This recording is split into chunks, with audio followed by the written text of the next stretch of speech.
With Jamaica recording a 4.5% unemployment rate in April this year, a member of parliament is urging the government to assess the quality of jobs.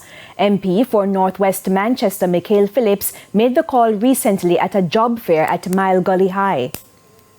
Most of these jobs that come up in the unemployment numbers, the low unemployment numbers, are not livable wages. And if you look at the numbers, that increase of persons who they say are employed, they are employed in either market or setting up a stall.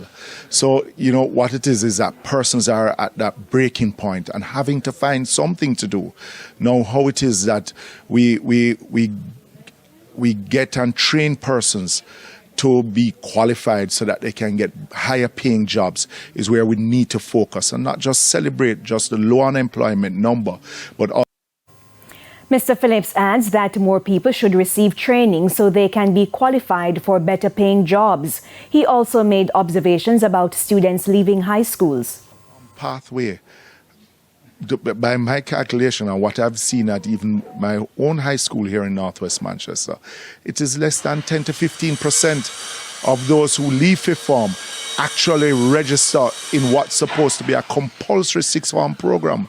So the question is, what is happening to those students who are actually not going into that sixth form pathway program? And how it is that we capture them so that they can actually get a skill to be employable. That is